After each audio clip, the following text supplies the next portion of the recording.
Assalamualaikum warahmatullahi wabarakatuh. Selamat malam semuanya. Di sini kami dari kelompok 6 akan mempresentasikan hasil dari kerja kami dengan judul yaitu aplikasi penanggalan radiokarbon plus dating menggunakan akselerator mass spektrometri atau AMS untuk menentukan umur artefak dalam studi antropologi.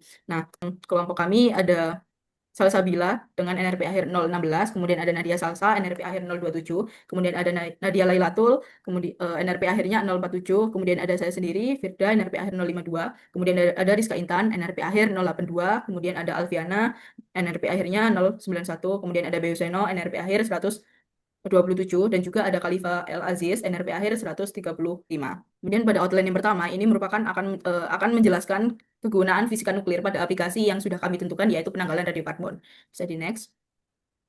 Nah, dalam fisika nuklir sendiri pada penanggalan radiokarbon yang telah kami pilih, ini terdapat beberapa proses yang pastinya dipengaruhi oleh fisika nuklir, antara lain yaitu proses dalam keradioaktifan dan juga peluruhan. Nah, dalam fisika nuklir sendiri, mungkin dalam segi radiasi kosmik, ini terjadi proses menabrak inti atom di atmosfer bumi, khususnya di nitrogen 14 atau 14N.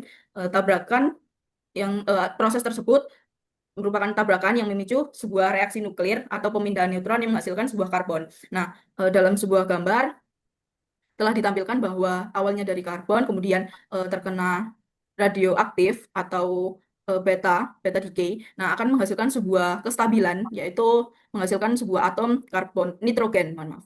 Nah, dalam sebuah fisika nuklir juga menjelaskan bahwa karbon 14 itu memiliki inti yang tidak stabil, seperti yang pada gambar tersebut. Kemudian ketika ingin menstabilkan, itu perlu adanya peluruhan radioaktif menggunakan beta decay yang akan mengubah menjadi nitrogen 14N yang akan menjadi sebuah proses yang lebih stabil. Nah, sisa dari 14 karbon tersebut di dalamnya mulai berkurang karena peluruhan ini, sehingga dari segi laju peluruhan yang konstan akan menjadi jam nuklir. Nah, proses ini akan menjadi penentu waktu yang tersisa nantinya.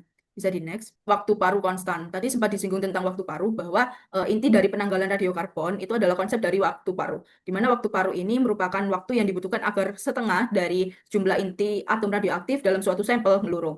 Nah, ini terdapat ilustrasi di mana ini merupakan ilustrasi dari peluruhan karbon 14 dari mulai 0, dari waktu mulai dari 0 karbon yang dihasilkan adalah 10 gram, kemudian waktu pertama dihasilkan 5 gram, waktu kedua dihasilkan 2,5, sehingga dari gambar tersebut bisa dikatakan bahwa semakin lama waktunya maka karbon yang dihasilkan juga semakin menurun atau terjadi peluruhan. Nah, kemudian untuk karbon sendiri waktu parunya memiliki 5.730 tahun, di mana ini merupakan sifat dari peluruhan radioaktif adalah mengikuti kinetika orde pertama dan juga stokastik, namun laju keseluruhannya adalah konstan. Nah, konstan ini bisa dilihat juga dalam sebuah grafik yang tertera. Nah, kemudian jam nuklir yang disinggung tadi itu juga bisa dibaca dengan presisi serta membutuhkan sebuah sampel yang sangat kecil melalui akselator mass spektrometri yang kami gunakan. Selanjutnya yaitu radioisotop atau radioaktif yang digunakan bisa next. Di sini dari kelompok kami itu menggunakan karbon 14. Nah, karbon 14 sendiri itu merupakan isotop radioaktif karbon yang terbentuk secara alami di atmosfer. Nah, isotop ini itu dihasilkan ketika sinar kosmik menumbuk atmosfer dan menghasilkan neutron. Lalu neutron tersebut bereaksi dengan nitrogen 14 melalui proses transmutasi, seperti yang tertulis pada layar, yaitu ketika neutron ditambahkan dengan nitrogen menghasilkan karbon 14 ditambah dengan proton. Kemudian reaksi ini itu menyebabkan nitrogen berubah menjadi karbon 14 yang kemudian berikatan dengan oksigen membentuk 14 CO2 dan masuk ke siklus karbon. Kemudian tumbuhan menyerap 14 CO2 14 itu untuk fotosintesis dan hewan maupun manusia memperoleh melalui makanan hingga kadar karbon dalam organisme hidup selalu seimbang dengan atmosfer. Nah, ketika organisme itu mati, pemasukan C14 berhenti dan isotop ini mulai meluruh secara radioaktif. Peluruhan ini yang digunakan sebagai dasar penentuan umur dari artefak. Jika digambarkan seperti pada gambar di samping. Next. Kemudian adalah alasan radiokarbon digunakan untuk penggalan artefak antropologi. C14 ini tersedia pada semua bahan organik. Radiokarbon terdapat dalam kayu, tulang, arang, serat tumbuhan, kulit, dan residu organik lainnya sehingga dapat digunakan untuk hampir semua artefak antropologi.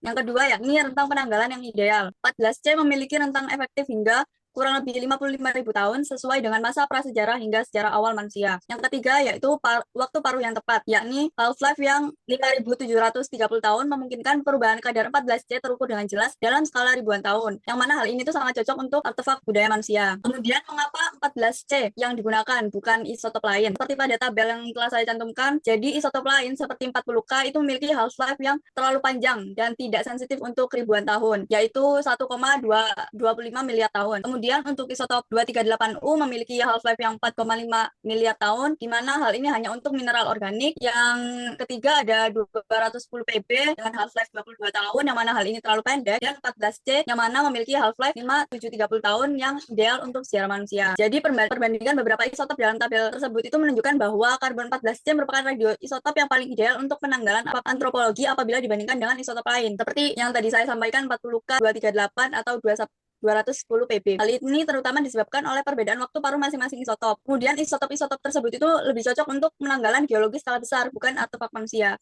Sebaliknya, isotop dengan waktu paruh yang pendek seperti 210 PB yang hanya 22 tahun justru meluruh terlalu cepat sehingga tidak mampu memberikan informasi tentang artefak berusia ratusan hingga ribuan tahun. Jadi disinilah mengapa 14C itu menjadi isotop yang paling tepat karena memiliki waktu paruh 5.730 tahun yang berada pada rentang kronologi aktivitas manusia. Selanjutnya adalah AMS itu sendiri atau Accelerator Mass Spectrometry, yaitu alat untuk mengukur jumlah atom karbon yang dimana nanti itu bisa digunakan untuk menghitung umur satu karbon atau benda-benda yang sudah lampau. Nah, di sini perbedaan metodenya antara yang konvensional dan AMS. Untuk konvensional sendiri kita menghitung waktu pelururan atau seberapa banyak pelururan itu terjadi pada suatu tulang atau dan yang lainnya. Di sini kita perlu waktu yang lama dan sampel yang banyak. Sedangkan untuk AMS sendiri menghitung jumlah atom karbonnya itu secara langsung, jadi tidak perlu menghitung keseluruhannya. Ini kelebihannya dapat dihitung dengan cepat dan cukup dengan sedikit sampel. Untuk proses atau prinsip pada pengukuran AMS sendiri yang sebenarnya bergantung pada tantangannya, karena ketika kita mengukur karbon itu ada beberapa tantangan yang harus kita hadapi. Pertama yaitu banyak atom isomer lain dalam sampel seperti mikro 14. Karena sama-sama 14 maka perlu dipisahkan antara nitrogen dengan karbon itu sendiri. Cara yang dilakukan yaitu dengan ionisasi negatif, di mana dilakukan proses pengubahan ion sampel menjadi negatif sehingga nanti nitrogen 14-nya akan menjadi tidak stabil dan tersisa atom karbonnya saja. Kemudian langkah kedua yaitu melakukan stripping, yaitu atom-atom tadi selain nitrogennya sudah tidak ada, masih ada molekul-molekul lain seperti 13CH, masih ada atom hidrogennya. Di sini dilakukan stripping, yaitu proses pemecahan atom dari molekulnya sehingga yang tersisa hanyalah atom karbonnya. Kemudian proses ketiga yaitu pemisahan massa, di mana ketika sisa atom karbon tapi masih terdapat atom karbon dengan massa yang berbeda seperti 12C, 13C, dan 14C. Di sini dilakukan pemisahan. Nah, ini untuk pemisahan atom karbon sendiri berdasarkan gaya Lorentz dan gaya sentripetal, di mana R adalah jari-jari atom, M massa atom, V kecepatan, G muatan atom, dan B medan magnet. Di sini V, G, dan B dibuat konstan oleh alat sehingga R banding lurus dan M. Oke, selanjutnya mekanisme dari AMS itu sendiri diawali dengan tahap preparasi dan injeksi sampel. Jadi pertama, sampel biologis itu harus dikonversi secara kimiawi menjadi bentuk grafit murni. Nah, konversi ini itu diperlukan karena grafit memiliki sifat konduktor listrik yang baik serta tahan terhadap suhu tinggi, sehingga menjamin stabilitas sampel saat berada di dalam instrumen. Nah, selanjutnya sampel grafit dimasukkan ke dalam ion source menggunakan metode cesium sputtering. Pada proses ini, berkas ion cesium ini berenergi tinggi ditembakkan ke permukaan target grafit. Nah, tumpukan kinetik tersebut menyebabkan atom karbon terlepas dari permukaan dan membentuk ion bermuatan negatif atau cemin. Lalu, poin pentingnya, isobar ini pengganggu utama yaitu nitrogen 14 yang tidak bisa membentuk ion negatif yang stabil. Jadi nitrogen otomatis tereliminasi di tahap ini. Nah, setelah menjadi ion negatif, berkas ion ini melewati low energy mass spectrometer. Nah, di sini magnet berfungsi sebagai saringan awal, yaitu membelokkan ion berdasarkan massa, sehingga isotop C12 dan C14 yang melimpah langsung dibuang. Hanya ion dengan massa 14 atau yang berisi C14 dan sisa molekul pengganggu yang diizinkan untuk lewat menuju akselerator. Next. Oke, tahap selanjutnya adalah inti dari sistem AMS itu sendiri, yaitu proses akselerasi dan stripping, di mana ion negatif yang dihasilkan dari tahap injeksi ditarik menuju tandem akselerator. Nah, pada tahap ini tegangan elektrostatis yang sangat tinggi berkisar 2 hingga 6 megavolt digunakan untuk mempercepat laju ion menuju terminal pusat. Nah, di dalam terminal tersebut terjadi elektron stripping, di mana berkas ion ini dipaksa menembus suatu lapisan karbon foil dengan ketebalan mikroskopis yaitu 0,02 hingga 0,05 mikrometer. Nah, tumbukan kinetik ini mengakibatkan terlepasnya elektron dari ion karbon, sehingga muatannya ini berubah drastis dari negatif menjadi bermuatan positif. Lalu, selain mengubah muatan, proses tumbukan ini memiliki fungsi yaitu untuk pemurnian sampel, yaitu molekul pengganggu atau isobar molekuler seperti hidrida karbon yang memiliki massa serupa dengan C14 akan hancur dan terdisosiasi saat menabrak foil. Dengan demikian, gangguan dari molekul asing dapat tereliminasi sepenuhnya sebelum memasuki tahap analisis massa. Nah, setelah proses stripping, berkas ion ini memasuki tahap analisis massa. Namun sebelumnya berkas tersebut harus dikondisikan terlebih dahulu. Pertama, ion melewati komponen optik yang disebut lensa quadrupole, di mana komponen ini berfungsi untuk memfokuskan kembali berkas ion yang memungkinkan menyebar setelah keluar dari akselerator. Nah, pemfokusan ini diperlukan untuk menjamin presisi posisi ion saat masuk ke magnet. Selanjutnya, ia memasuki high energy mass spectrometer, di mana di dalam medan magnet raksasa tersebut, ini tuh untuk memisahkan isotop. Jadi isotop karbon 12 dan karbon 13 akan mengalami pembelokan yang tajam dan diarahkan menuju ke wadah penampung atau Faraday cup untuk dibuang. Nah, sebaliknya, isotop targetnya kan karbon 14 ini memiliki momentum yang berbeda sehingga menempuh lintasan lengkung yang lebih lebar, di mana lintasan spesifiknya ini akan memandu karbon 14 untuk keluar dari magnet dan melanjutkan perjalanan ke tahap akhir. Next, oke. Nah, setelah lolos dari seleksi massa di magnet utama, berkas ion ini memasuki tahap purifikasi terakhir sebelum dideteksi, di mana komponen utama di tahap ini adalah wind filter atau filter kecepatan. Filter ini menggunakan kombinasi medan listrik dan medan magnet yang dipasang tegak lurus. Nah, prinsip kerjanya sangat spesifik, jadi hanya partikel dengan kecepatan yang sangat tepat yang sesuai dengan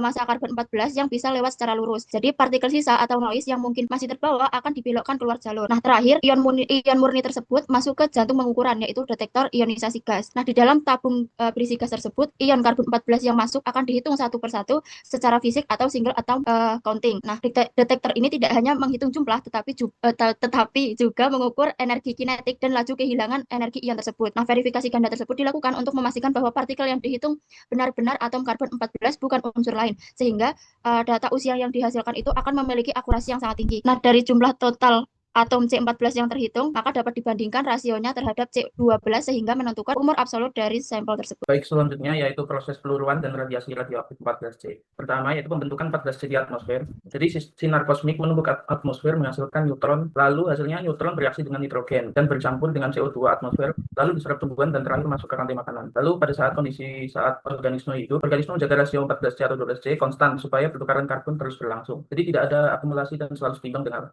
atmosfer. Selanjutnya, setelah organisme mati, pertukaran karbon berhenti sehingga 14C mulai meluruh. Mekanisme peluruhan yaitu beta decay T menjadi 14N plus E minus beta plus antineutrino. Lalu ada laju peluruhan mengikuti eksponensial yaitu NT sama dengan N0E min lambda T. Half-life 14C sekitar 5.730 tahun. Half-life yaitu dasar perhitungan umur karbon. Dan terakhir prinsip penanggalan atau penentuan umur. Semakin tua sampel, semakin sedikit atom 14C. Umur artefak ditentukan dengan mengukur seberapa banyak 14C yang tersisa dibandingkan dengan jumlah 14C yang seharusnya ada dalam organisme itu. Selanjutnya yakni ada proses fisika nuklir dalam AMS untuk menentukan umur karbon 14. Next. Nah, untuk proses pertama yakni adanya pemilihan dan sampling artefak yang dimana dilakukan pemilihan material organik yang tepat seperti kayu, tekstil, arang, kolagen tulang ataupun yang lainnya, yang dimana pula dihindarkan mudah kontaminasi ataupun campuran umur.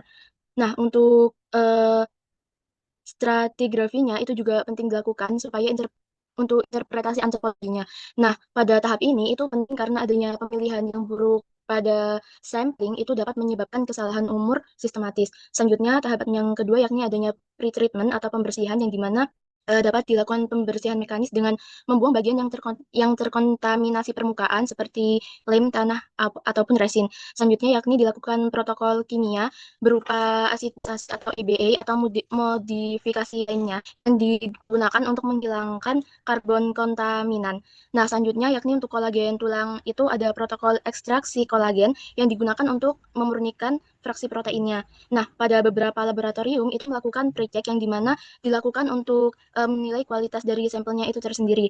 Nah, untuk tahap pre-treatment ini sendiri itu penting karena kontaminasi karbon dapat meningkatkan ataupun menurunkan rasio karbon 14 secara artificial sehingga umur itu bisa menjadi terlalu muda ataupun tua. Karena itu proses ini menjadi salah satu proses yang wajib dilakukan untuk memastikan hanya karbon asli yang dapat diukur. Next. Selanjutnya yakni ada tahapan konversi kimia menjadi bentuk yang dapat dianalisis. Nah, terdapat dua langkah utama sebelum melakukan ionisasi. Untuk yang pertama yakni adanya graphitization yang dimana pada metode klasik CO2 direduksi menjadi grafit padat karena adanya sumber ion sputter AMS yang hanya dapat menghasilkan ion senegatif.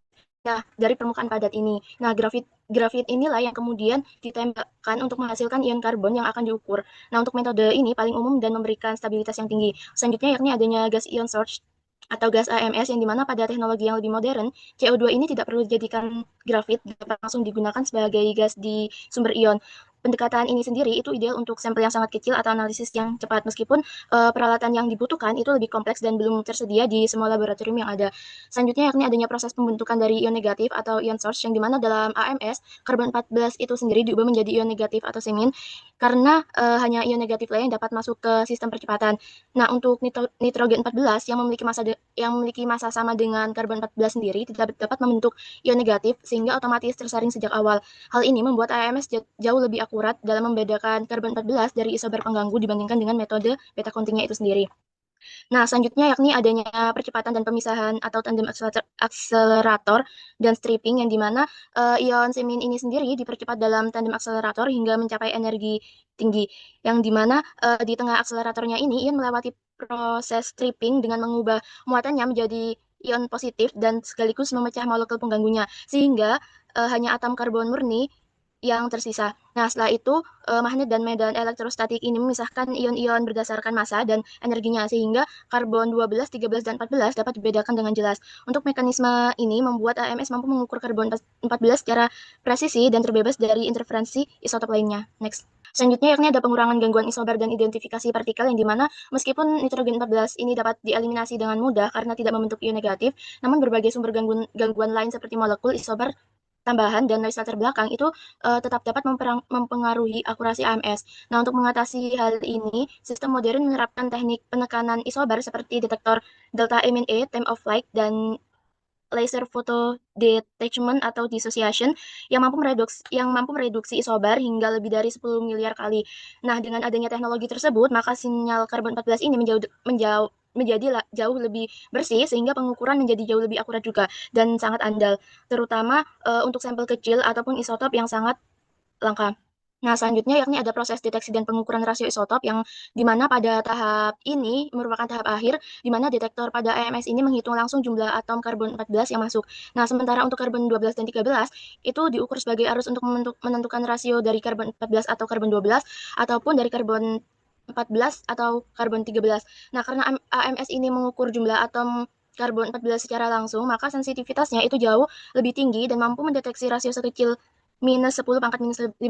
Nah, hal ini juga memungkinkan bahwa penanggalan sampel yang sangat kecil meskipun sangat tua dengan tingkat akurasi yang lebih baik dibandingkan dengan metode konvensional lainnya.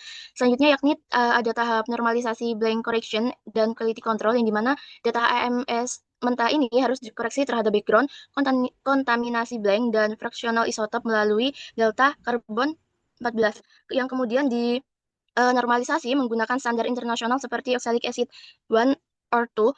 Nah, untuk koreksi ini memastikan bahwa nilai dari karbon 14 yang dihitung ini itu benar-benar berasal dari sampel dan dapat dibandingkan antar laboratorium lainnya. Untuk menjaga kualitasnya, maka dapat dilakukan dengan intercomparison dan uji proficiency internasional seperti GIRI, sehingga akurasi dan konsistensi hasilnya itu tetap terjamin. Next.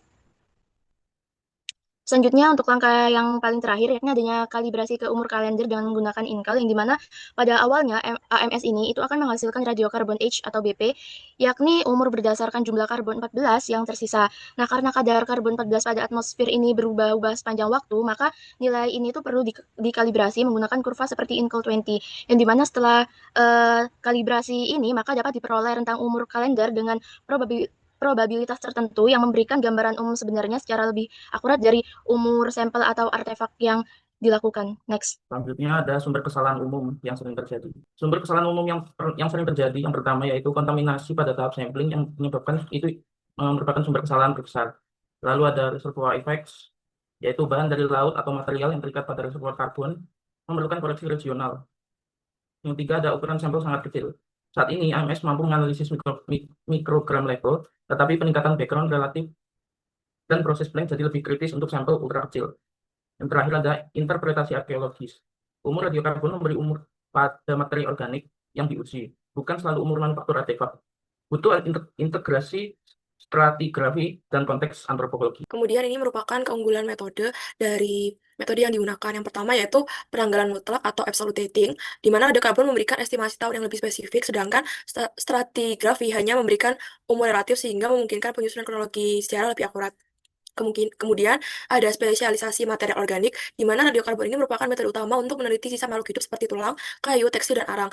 Sedangkan metode lain seperti termolumi luminessensi atau TL hanya terbatas pada benda anorganik yang pernah dipanaskan atau keramik, tembikar, dan batu bata sehingga tidak bisa menanggali fosil manusia secara langsung. Kemudian keunggulan yang ketiga yaitu presisi tinggi dan minim sampel, di mana teknologi AMS memungkinkan analisis hanya dengan sampel miligram atau kurang dari 1 miligram, di mana metode ini lebih unggul dibandingkan metode radiokarbon konvensional yang butuh sampel gram, sehingga AMS lebih aman untuk artefak yang berharga. Kemudian ada kelemahan metodenya, yaitu yang pertama adalah batasan rentang waktu atau time limit, di mana waktu paruh karbon 14 itu sampai 5.730 tahun, yang membatasi deteksi maksimal hingga 50.000 tahun lalu, sehingga tidak bisa digunakan untuk fosil manusia purba jutaan tahun, seperti Meganthropus, yang harus menggunakan metode potasium argon.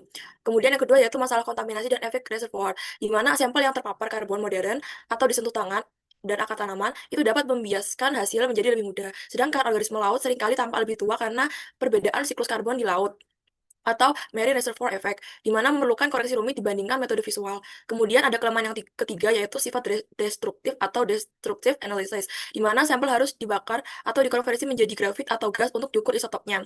Meskipun AMS butuh sedikit, metode ini tetap merusak sebagian kecil artefak, berbeda dengan dendrokronologi atau observasi tipologi yang non-destruktif. Kemudian ini merupakan daftar pustaka yang digunakan oleh kelompok kami. Terima kasih atas perhatiannya. Wassalamualaikum warahmatullahi wabarakatuh.